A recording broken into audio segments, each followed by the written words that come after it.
Good morning. ये first year class में आज हम पढ़ेंगे गांधी जी के राज्य संबंधी विचार।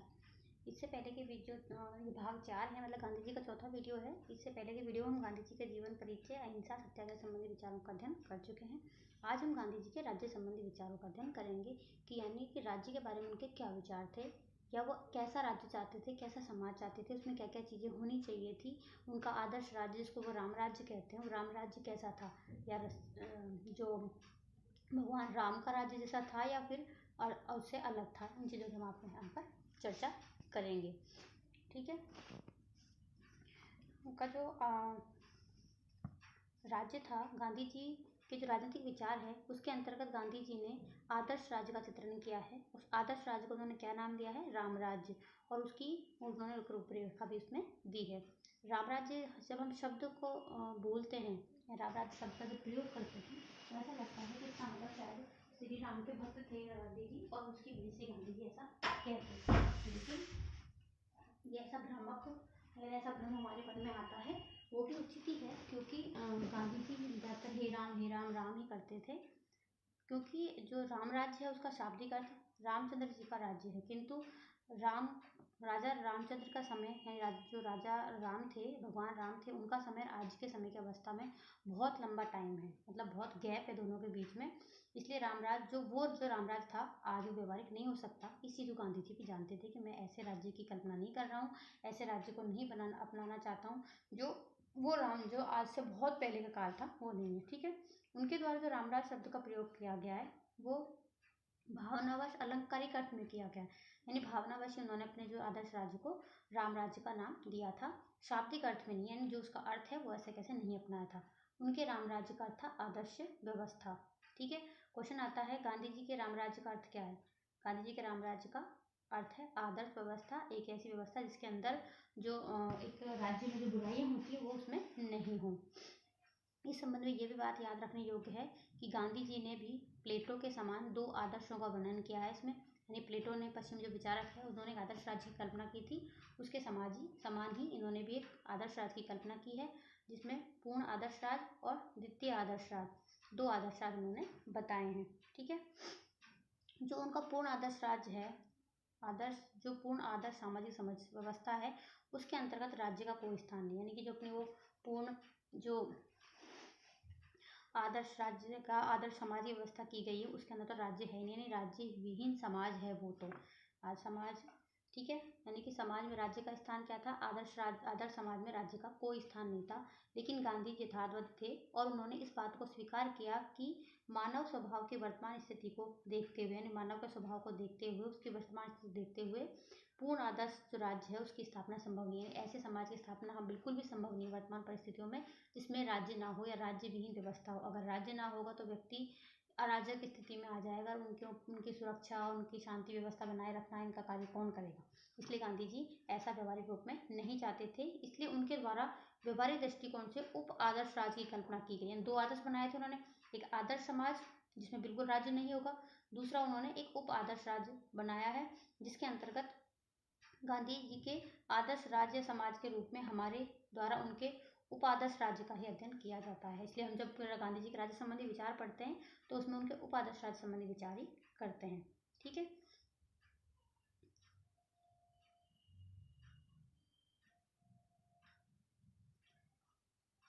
अब जो उन्होंने उपादर्श राज्य बताया है उसकी विशेषता बताने से पहले हम लोग इन टॉपिक पर चर्चा करेंगे कि समाज में राज्य का स्थान क्या है। ठीक है। समाज में राज्य के स्थान के संबंध में अनेक विचारधाराएं हैं, उनमें आपस में मतभेद भी है। एक आदर्शवादी विचारधारा है जिसमें राज्य और व्यक्ति के आपस के संबंधों में राज्य को साध्य रूप में स्वीकार किया गया है, लेकिन किंतु गांधी जी राज्य को इतना अधिक महत्व देने के लिए तैयार नहीं है और उनके द्वारा व्यक्ति को साध्य और राज्य को साधन मात्र बनाया गया है। राज्य की उत्पत्ति मनुष्य के लिए हुई। गांधी जी कहते हैं कि राज्य जो बना है मनुष्य के लिए बना है, नहीं कि मनुष्य राज्य के लिए बने। इसलिए राज्य को सामाजिक उत्थान और जन कल्याण का एक साधन मात्र मानते थे। अब उन्होंने जो राज्य का विरोध किया है, राज्य की सत्ता का जो विरोध किया, उसके कारण बताया उन्होंने कि इसके कारण क्या है। दार्शनिक आधार पर राज्य का विरोध करते हुए गांधी जी कहते हैं कि राज्य व्यक्ति के नैतिक विकास का मार्ग है, उसको प्रशस्त नहीं करता है। राज्य द्वारा व्यक्ति का नैतिक विकास नहीं होता है। व्यक्ति का नैतिक विकास उसकी आंतरिक इच्छाओं और कामनाओं पर ही निर्भर करता है। लेकिन राज्य है वो शक्ति पर आधारित होता है, इस कारण व्यक्ति के बाहरी कार्यों को वो प्रभावित कर सकता है। राज्य अनैतिक है, इसलिए अनैतिक भी इसलिए है क्योंकि वह हमें सब कार्य अपनी इच्छा से नहीं बल्कि दंड के भय या कानून की सख्ती से करवाने के लिए बाध्य करता है। इसलिए राज्य अनैतिक है। राज्य हमें नैतिकता का मार्ग प्रशस्त नहीं करता। ठीक है। दूसरा कारण राज्य के विरोध का, गांधी जी अहिंसा के पुजारी थे और राज्य एक हिंसा मूलक संगठन है, क्योंकि राज्य है वो अपनी शक्ति का प्रयोग हिंसा के आधार पर ही करता है। व्यक्तियों से अपनी बात भी मनवाता है, वो भी हिंसा के आधार पर ही बनाता है। इसलिए राज्य, इस कारण गांधी जी के द्वारा राज्य का विरोध किया जाना एक स्वाभाविक प्रवृत्ति भी है। राज्य का बढ़ता हुआ कार्य क्षेत्र व्यक्ति के स्वावलंबन और आत्मविश्वास के गुणों को विकसित नहीं होने देता है। व्यक्ति के व्यक्तित्व का विकास अवरुद्ध हो जाता है। ठीक है। गांधी जी कहते हैं कि मैं राज्य की शक्तियों में वृद्धि को बड़े भय और शंका की दृष्टि से देखता हूँ। यानी राज्य का जो कार्य बढ़ता है तो मुझे शंका होती, बड़ा डर लगता है, क्योंकि ऊपर से देखने पर शोषण को कम करते हुए राज्य एक अच्छा कार्य करता हुआ मालूम होता है। यानी ऊपर से राज्य से दिखाई देता है कि वो शोषण कम हो रहा है उसके अंदर और वो अच्छा कार्य करता है, लेकिन व्यक्ति के व्यक्तित्व का विनाश कर वह मनुष्य जाति को सबसे अधिक हानि पहुंचाता है। ठीक है, ऐसा गांधी जी कहते हैं। राज्य के प्रति इसी दृष्टिकोण के कारण गांधी जी राज्य के कार्य क्षेत्र को कम करने के पक्ष में थे। ठीक है। अब गांधी जी के राज्य संबंधी विचारों के आधार पर हम उसे दो भागों में, उनके गांधी जी को दो रूपों में हम वर्णन करते हैं। सैद्धांतिक दृष्टि से गांधी जी अराजकतावादी थे, यानी राज्य का विरोध करते थे, राज्यहीन समाज की कल्पना करते थे, लेकिन व्यवहार में वो व्यक्तिवादी दार्शनिक थे। राज्य के संबंध में गांधी जी की विचारधारा अराजकतावादी दार्शनिक है, कोपाटकिन और टॉलस्टॉय के विचारों से प्रभावित है। यानी टॉलस्टॉय इन्होंने सारे साहित्य का अध्ययन किया था, इनके विचार से प्रभावित होकर वो राज्य का विरोध करते हैं और राज्यहीन समाज की कल्पना करते हैं। गांधी को दार्शनिक अराजकतावादियों की श्रेणी में रखा जा सकता है, एक सैद्धांतिक रूप से। तो गांधी जी ने नैतिक, ऐतिहासिक और आर्थिक तीनों ही दृष्टिकोणों के आधार पर राज्य की कटु आलोचना की है। नैतिक दृष्टि से आलोचना की है, यानी कि वो नैतिकता का पाठ नहीं पढ़ाता है। ऐतिहासिक दृष्टि से भी राज्य की उत्पत्ति व्यक्तियों के लिए हुई है, और आर्थिक भी, राज्य आर्थिक क्षेत्र में व्यक्तियों का शोषण करता है। गांधी जी राज्य को ऐसी हिंसक संस्था मानते हैं जिसका कार्य निर्धन वर्ग का शोषण करना है। राज्य के द्वारा नैतिकता का हनन किया जाता है, अतः या तो राज्य को पूरी तरह समाप्त कर दिया जाना चाहिए, अन्यथा उसे व्यक्ति की पुस्तक का अंतिम अध्याय रखना चाहिए। यानी व्यक्ति के जीवन रूपी जो पुस्तक है उसका अंतिम अध्याय रखना चाहिए, कि जब तक उसकी आवश्यकता नहीं पड़े तब तक उस अध्याय को नहीं खोला जाना चाहिए। ठीक है, क्योंकि राज्य की उत्पत्ति हिंसा से हुई, इसलिए वो राज्य का बिल्कुल भी विरोध करते हैं। इन विचारों के आधार पर ये कहा जा सकता है कि जो गांधी जी हैं सैद्धांतिक दृष्टि से दार्शनिक अराजकतावादी हैं। ठीक है, ये चीज़ जब क्वेश्चन आता है इनका तब ये चीज़ समझ में आती है। ठीक है, यानी सैद्धांतिक दृष्टि से तो वो दार्शनिक अराजकतावादी थे, लेकिन व्यवहार में, यानी कि ऐसा सिद्धांत को वो व्यवहार में नहीं अपना सकते थे मनुष्य की प्रवृत्ति के कारण, इसलिए उन्होंने व्यवहार में वो व्यक्तिवादी दार्शनिक थे, यानी व्यक्ति को ज़्यादा महत्व देते थे, राज्य को कम।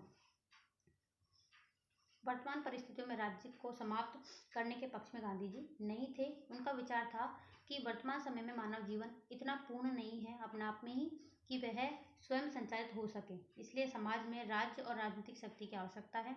लेकिन इसके साथ साथ ही उनका विचार है कि राज्य का कार्यक्षेत्र कम से कम होना चाहिए। यानी व्यवहारिक रूप में वो क्या कहते हैं कि राज्य को हम समाप्त नहीं कर सकते, क्योंकि व्यक्ति अपने आप में इतना पूर्ण और सक्षम नहीं है उसका जीवन कि उसको राज्य की आवश्यकता ही नहीं पड़े, लेकिन राज्य होना चाहिए, लेकिन उसका कार्य क्षेत्र न्यूनतम होना चाहिए, कार्य क्षेत्र कम होना चाहिए।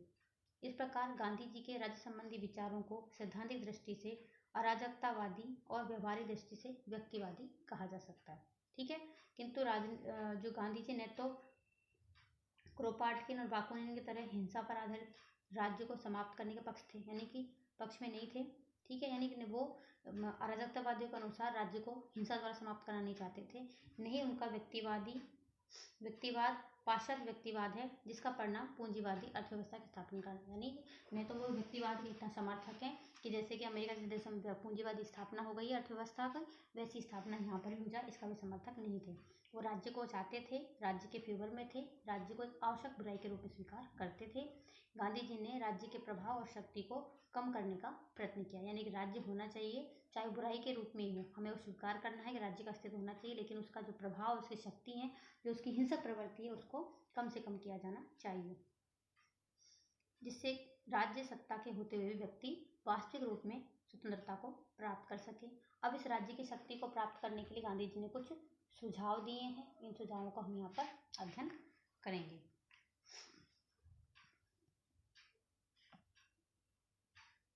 ठीक है, सुझाव पढ़ेंगे। पहला है सत्ता का विकेंद्रीकरण, यानी गांधी जी का सबसे पहला सुझाव था कि सत्ता एक जगह इकट्ठे नहीं होनी चाहिए, सारी सत्ता की सारी शक्तियाँ एक जगह नहीं होनी चाहिए, सत्ता का विकेंद्रीकरण किया जाना चाहिए। विकेंद्रीकरण सत्ता से उनका आशय था कि जो ग्राम पंचायतें हैं उनको अपने गाँव का प्रबंधन करने, प्रशासन करने, वहाँ की व्यवस्था करने का सारा काम उनको दे दिया जाए।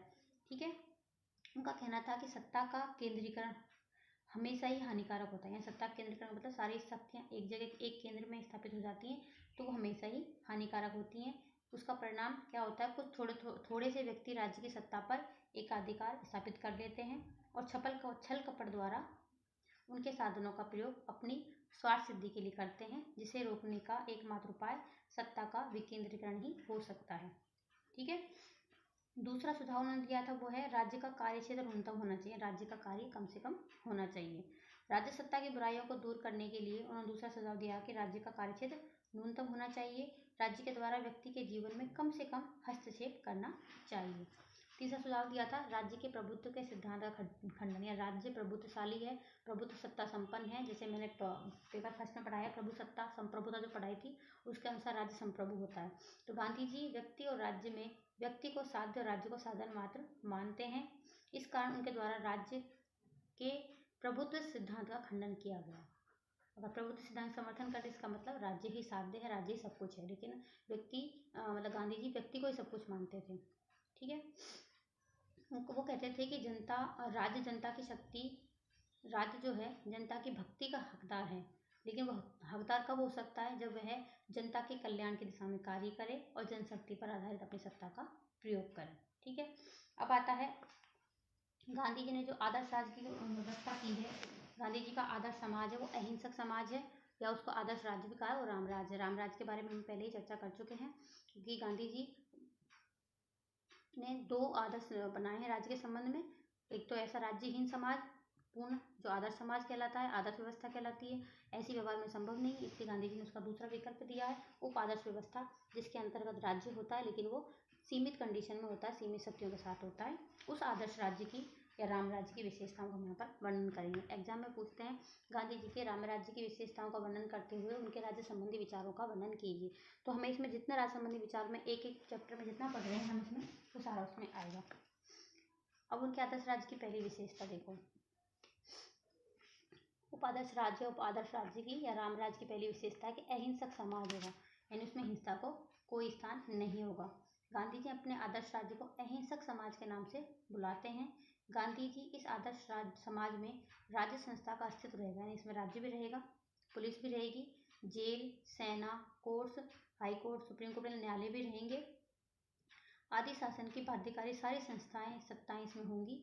फिर भी यह इस दृष्टि से अहिंसक समाज है कि इसमें इन सत्ताओं का प्रयोग जनता को आतंकित और उत्पीड़ित करने के लिए नहीं बल्कि उनकी सेवा करने के लिए किया जाएगा, यानी कि ये सारी संस्थाएं रहेंगी उसमें, लेकिन सबका कार्य क्या है, जनता की सेवा करना।